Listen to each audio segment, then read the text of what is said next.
une fois tous ces étapes franchies, de s'interroger sur la portée réelle des textes finalement adoptés, des textes de réforme finalement adoptés, et de s'interroger sur le fait si l'une des causes d'échec de certaines réformes ne serait pas tout simplement un manque d'ambition qui les caractérise. Donc le manque d'ambition de certaines réformes, comparé notamment aux annonces initiales et aux annonces parfois électorales, trouve peut-être sa source dans l'idée française que l'économie serait un jeu à somme nulle. Donc c'est une conviction assez répandue qui pourrait être résumée d'une façon un petit peu caricaturale de la façon suivante. Si mon voisin s'enrichit, c'est qu'il a triché et qu'à ce même moment, un autre voisin s'appauvrit. Pour les Français, parfois, si l'on se fie à certains sondages d'opinion, il serait difficile de croire à ce qu'on avait évoqué au tout début de cette matinée, le jeu du gagnant-gagnant. Le fameux principe « rien ne se perd, rien ne se crée, mais tout se transforme » aurait marqué les esprits bien au-delà des siècles et bien au-delà de son domaine d'application originel. Si l'on suit cette idée, alors pour mener une réforme jusqu'à son entrée en vigueur, il serait bon d'endormir les catégories de population supposées perdantes une fois la réforme entrée justement en vigueur et d'étouffer les cris de joie des catégories de population pressenties comme gagnantes, d'où une politique de petits pas, de véhicules législatifs, de petits changements, bref, un manque d'ambition que l'on couvre du terme pragmatisme. Mais cette frilosité, face à tout bouleversement légal ou réglementaire de grande ampleur, aboutit finalement trop souvent à ce que les personnes concernées par la réforme ne se retrouvent confrontées qu'à des petits changements inefficaces, qui ne sont pas du tout porteurs des progrès proclamés au moins initialement. Et toutes ces personnes théoriquement bénéficiaires d'une réforme s'en déclarent finalement plutôt insatisfaites. Donc l'illustration parfaite et récente de cette montagne d'annonces prometteuses, la simplification, devenue souris sous le vocable clarification, concerne le futur nouveau bulletin de paye, celui qui devrait rentrer en vigueur au 1er janvier 2017 ou au 1er janvier 2018, selon les effectifs de l'entreprise. Et selon nous, est symptomatique d'une certaine responsabilité de l'État dans l'échec d'une réforme. Car au final, cette clarification du bulletin de paye nous semble plutôt être ni plus ni moins qu'un leurre. C'est-à-dire que c'est un changement, pour ne pas dire un maquillage, de surface du bulletin de paye qui a finalement évité la réforme que ce document aurait dû véritablement refléter, c'est-à-dire la simplification de notre paysage d'organismes de protection sociale complémentaires et de leur cotisation aux contributions. Nous savons tous que finalement ce nouveau bulletin de paye va émerger, alors que ni ces organismes de protection sociale, ni leurs prélèvements n'auront finalement été véritablement modifiés. Ils demeurent à l'état d'empilement historique devenu inutilement complexe. Alors pour la SDDS, c'est Romain Hugo, ici présent, qui s'était chargé d'animer un groupe de travail sur ce sujet simplification devenu clarification, afin de répondre notamment à une invitation des pouvoirs publics à une concertation sur le bulletin de paye. Alors Romain, comment on en est arrivé là? C'est-à-dire comment le bulletin de paye simplifié est-il finalement devenu un bulletin de paye dit clarifié? Alors c'est vrai que le bulletin de paye est arrivé dans le paquet des grandes simplifications et qu'il avait pour vocation de simplifier la vie de je ne sais pas qui, mais enfin de la simplifier. Mais très vite, le bon sens a prévalu, le bon sens, l'analyse, on va dire, et on s'est aperçu que c'était plutôt compliqué de mettre en œuvre le bulletin simplifié. Et ça, le gouvernement s'en est aperçu. Les personnes en charge du gouvernement s'en sont aperçues.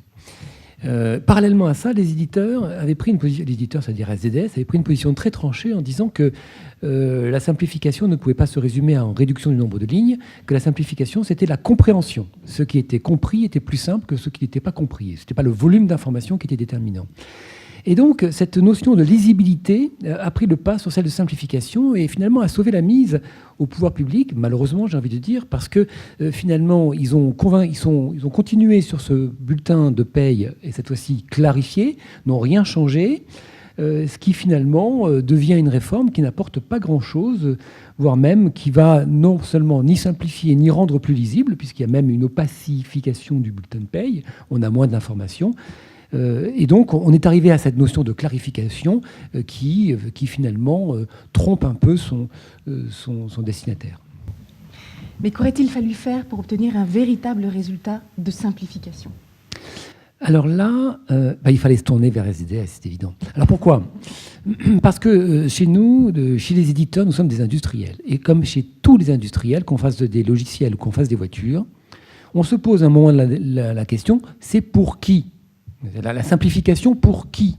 C'est la première question qu'il faut se poser. Simplification dans l'absolu ne veut rien dire. Alors, nous, on s'était posé la question, simplification pour qui ? C'est ce qu'il faut se poser comme question. Et on s'était dit, si c'est la simplification pour l'employé, alors à ce moment-là, l'employé doit comprendre, mais ce qui intéresse vraiment l'employé, c'est les droits qui découlent de ses cotisations. C'est le droit acquis. Donc là, d'ailleurs, petit clin d'œil, lien du bulletin de paye potentiellement avec le compte personnel d'activité. Si on se mettait du côté de l'employeur, qui est aussi pour nous, éditeurs, quelqu'un d'important, eh bien là, l'approche était non pas tellement différente, elle était, j'ai envie de dire, complémentaire. C'est qu'il y avait dans le bulletin de paye beaucoup de rôles, c'est-à-dire ça n'a rien de drôle, le bulletin de paye. Ce que je veux dire, beaucoup de rôles, c'est le rôle qui consiste finalement à calculer le net, expliquer le net, à communiquer avec son employé, à identifier quelles sont et calculer les charges sociales. Donc il y a beaucoup de rôles. Et pour l'employeur, une simplification passait sans doute par une meilleure maîtrise pour lui du bulletin de paye, qui est un outil de communication. Ce qui veut dire que il y avait parallèlement à ça un projet dont on va reparler, dont on a déjà parlé, qui était la DSN. La DSN, finalement, apportait certains éléments qui pouvaient simplifier ou réduire les rôles du bulletin de paye. Et donc, en travaillant sur le bulletin de paye avant de travailler sur la DSN, on mettait la charrue avant les bœufs. Il n'aurait pas fallu mettre la charrue avant les bœufs.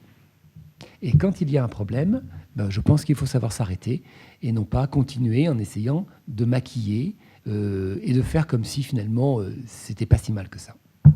Est-ce que la DSN aurait pu faciliter ou au contraire a été un frein pour cette simplification du bulletin de paye devenue clarification ? Et là, on touche à une problématique générale, c'est que c'est l'ordonnancement. C'est-à-dire c'est l'ordonnancement des réformes, l'ordonnancement des projets. La DSN et le bulletin de paye sont concurrents du point de vue du calendrier aujourd'hui puisqu'ils arrivent en même temps. Mais la réalité des faits, c'est qu'il y avait une synergie, une symbiose possible, comme je l'ai à peine évoqué juste avant, entre le bulletin de paye et la DSN. La DSN permettant de faire, comme on l'a dit tout à l'heure, nominatif, permettant de faire un calcul nominatif des cotisations tous les mois et d'en vérifier la justesse auprès des organismes de protection sociale. Donc il y avait un travail à faire pour ordonnancer la DSN et le bulletin de paye de façon à rendre vraiment le bulletin de paye simplifié et à maximiser les bénéfices apportés par la DSN. Bon. Quand on a porté ce discours auprès des pouvoirs publics, on est apparu comme des retardateurs de projets. Et on nous a opposé une posture de pragmatisme. Non, on ne peut pas faire, il faut faire les choses les unes après les autres. Oui, sauf qu'ils ont mis la charrue avant les bœufs. Et finalement, ce pragmatisme a servi à fustiger chez nous le trop d'ambition que nous avions pour le bulletin de paye. Et c'est justement parce que nous avions de l'ambition qu'il y avait une chance de simplifier, alors qu'en devenant pragmatique, on a réussi finalement à générer, et on va générer, des millions d'heures de travail inutiles pour les entreprises dans les mois qui viennent. Donc finalement, je suis obligée d'en terminer par une question bien pessimiste, mais on ne s'en arrêtera pas là. Vu la faiblesse de l'apport de toute cette préparation législative, pourquoi fallait-il s'obstiner ? Alors, il ne fallait pas s'obstiner, mais la question serait plutôt pourquoi les pouvoirs publics se sont obstinés.